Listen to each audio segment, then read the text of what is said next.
Ya, halo teman-teman. BRI Liga 1 pekan ke-30 akan dilanjutkan besok tanggal 27 Maret 2024. Setelah sebelumnya sempat libur 1 minggu lebih karena ada jadwal internasional timnas Indonesia. Dan besok akan dibuka dengan dua pertandingan. Yang pertama ada Arema FC yang akan melawan Persibaya Surabaya bermain di tempat netral Iwayan Dipta. Kick off jam setengah 9 malam dan akan disiarkan langsung di Indosiar. Lalu pertandingan lainnya di waktu yang sama ada Dewa United menjamu Persita Tangerang bermain di Stadion Indomilk Arena. Kick-off juga jam setengah 9 malam dan akan live streaming di video.com. Oke, yang pertama kita bahas dulu untuk pertandingan Arema FC melawan Persibaya Surabaya. Kemarin kabar terakhir yang saya dapat adalah pertandingan ini diputuskan digelar tanpa penonton. Ya, ini menjadi keputusan akhir dari pihak keamanan karena mengingat tensi pertandingan pasti akan tinggi. Lalu mungkin pihak keamanan sendiri juga karena ini bermain di Bali, tempat yang netral, jadi mereka lebih mengutamakan situasi kondusif di Bali, karena kita sama tahu bahwa Arema FC dan juga Persebaya Surabaya ini memiliki basis supporter yang sangat besar di Jawa Timur ataupun bahkan di Indonesia. Bahkan ketika bermain di luar pulau pun kadang mereka juga ada supporter yang datang. Jadi ketika bermain di Bali takutnya nanti ada supporter yang datang, dan yang ditakutkan adalah terjadi gesekan-gesekan di luar stadion yang bisa menimbulkan kondisi yang kurang kondusif di Bali. Jadi akhirnya diputuskan bahwa pertandingan digelar tanpa penonton, baik penonton netral ataupun supporter dari kedua tim dilarang hadir di pertandingan kali ini.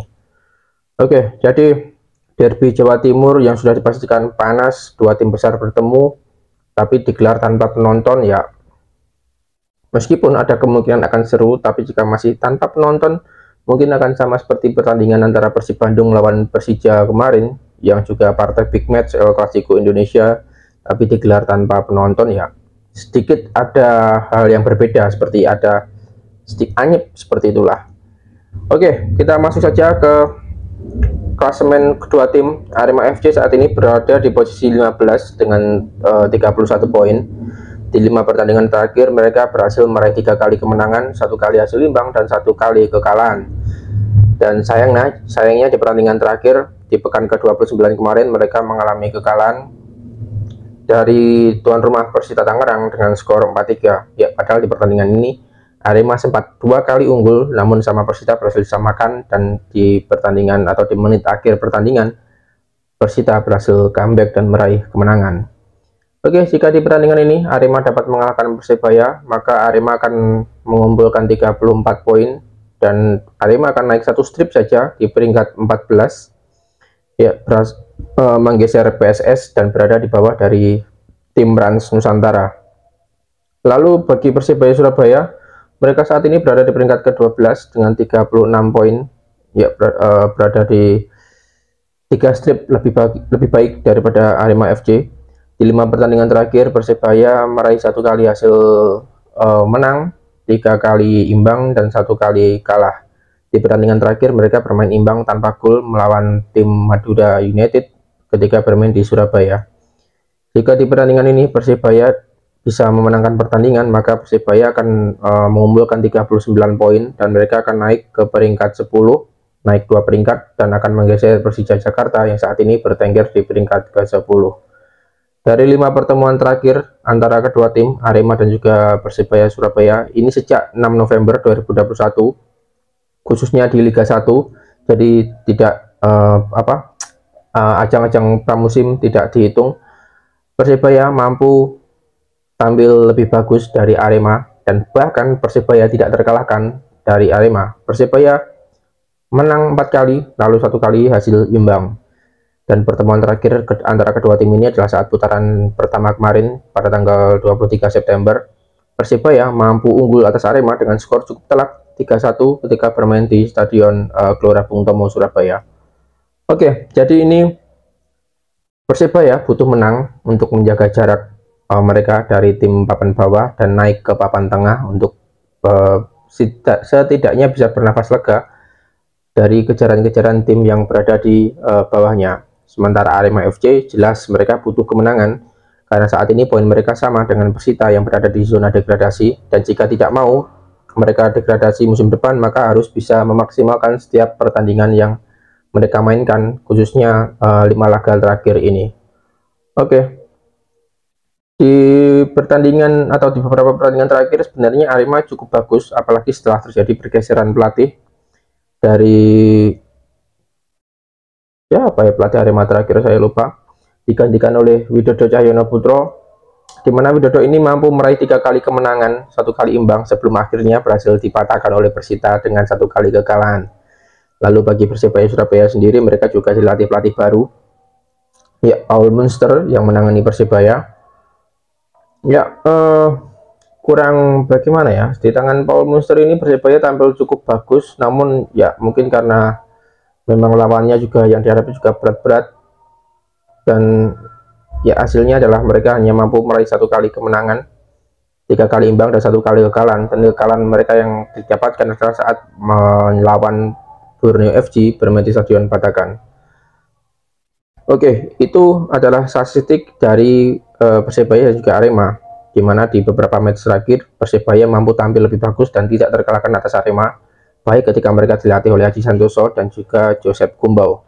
Dan saat ini dilatih oleh Paul Munster. Jelas Paul Munster punya beban untuk juga menjaga tradisi atau tren positif Persebaya atas Arema ini. Jika sampai Persebaya dikalahkan Arema, jelas tekanan dari bonek akan keras sekali ke Paul Munster. Lalu bagi Arema sendiri, di tangan Widodo Cahyono Putro, selain kemenangan juga menjadi target untuk menjaga posisi aman. Mereka juga ingin mengakhiri tren negatif saat bertemu dengan musuh bebuyutan ini tersebut. Oke, lalu statistik kedua pelatih antara Paul Munster dan juga Widodo Cahyono Putro, dua pelatih yang baru saja menangani tim masing-masing. Paul Munster Persebaya, Widodo Cahyono Putro Arema. Dua pelatih ini sebelumnya juga sempat bertemu, tepatnya saat Paul Munster masih menangani Bayangkara FC. Dari 2 kali pertemuan antara Paul Munster dan juga WJP ini, Widodo Cahyono Putro tampil cukup bagus. Dia tidak terkalahkan dari Paul Munster, dimana dari 2 pertandingan Widodo berhasil 1 kali mengalahkan Paul Munster, lalu 1 kali hasil imbang. Ya, jadi patut kita lihat secara statistik pertemuan tim Persebaya unggul, tapi statistik pertemuan pelatih Widodo Cahyono Putro yang unggul. Oke, pertandingan akan siarkan di Indosiar jam 8:30 malam. Kita lihat saja, meskipun tanpa supporter, kita berharap pertandingan ini akan berjalan seru, tempo tinggi, banyak gol yang tercipta, sehingga bisa menghibur semua yang menonton pertandingan ini. Kita beralih ke derby Tangerang. Dewa United bertemu dengan Persita Tangerang. Dewa United berada di peringkat 7 dengan 41 poin. Hasil dari 5 match terakhir mereka adalah 3 kali menang, 1 kali kalah, dan 1 kali imbang. Di match terakhir mereka juga menang atas Bayangkara FC dengan skor 2-3. Di pertandingan ini, jika Dewa mampu mengalahkan Persita, maka Dewa akan mempunyai 44 poin dan dia akan naik 1 strip ke peringkat 6, menggeser Persik Kediri yang saat ini berada di peringkat 6. Lalu bagi Persita sendiri, posisi mereka saat ini berada di peringkat 16 dengan torehan 31 poin. Dari 5 match terakhir mereka meraih 1 kali kemenangan saat melawan Arema kemarin, lalu 2 kali hasil imbang dan 2 kali kekalahan. Ya, di match terakhir mereka menang atas Arema dengan skor 4-3. Di pertandingan terakhir mereka tampil cukup luar biasa, 2 kali tertinggal, 2 kali menyamakan skor, dan di akhir pertandingan berhasil comeback melalui gol dari Jack Brown.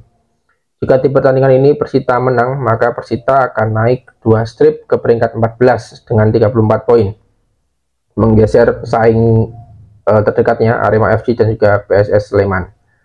Oke, jadi di pertandingan ini Dewa United nampaknya mengincar kemenangan untuk menjaga mereka untuk bersaing di posisi 5 besar, atau mereka saat ini juga memiliki peluang untuk dapat lolos ke fase Champions Series. Jadi pasti mereka bertarung mati-matian untuk mengejar posisi itu. Lalu bagi Persita Tangerang sendiri, jelas motivasi mereka terhindar dari zona degradasi agar masih bermain di Liga 1 musim depan. Kemenangan juga akan membuat ya Persita lepas dari zona degradasi. Justru Arema nantinya jika tidak mampu menang atas Persebaya, maka akan kembali masuk ke zona degradasi. Oke, ini saja preview singkat untuk dua pertandingan ini, dua pertandingan awal pekan ke-30 BRI Liga 1. Kita tunggu saja pertandingan besok seperti apa. Semoga seru dan semoga menghibur. Oke teman-teman, sekian video kali ini. Terima kasih sudah menyaksikan dan sampai jumpa.